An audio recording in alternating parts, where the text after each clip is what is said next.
Was once a common problem for women may now have a very simple treatment. Health news now. Uterine fibroids can cause heavy bleeding, cramping, and discomfort for many women. And for decades, hysterectomy was the only solution. Well, now there's an alternative that allows women to keep their uterus and avoid this major surgery.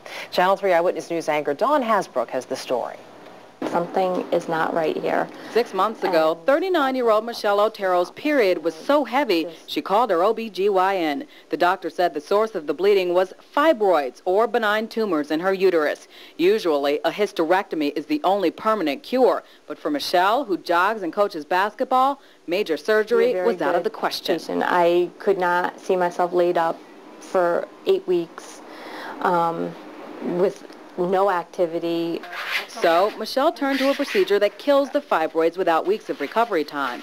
It's called uterine fibroid embolization. Here's how it works. Tiny plastic pellets about the size of a grain of sand are released into the fibroid, clogging the blood vessels. Without blood, the fibroid dies.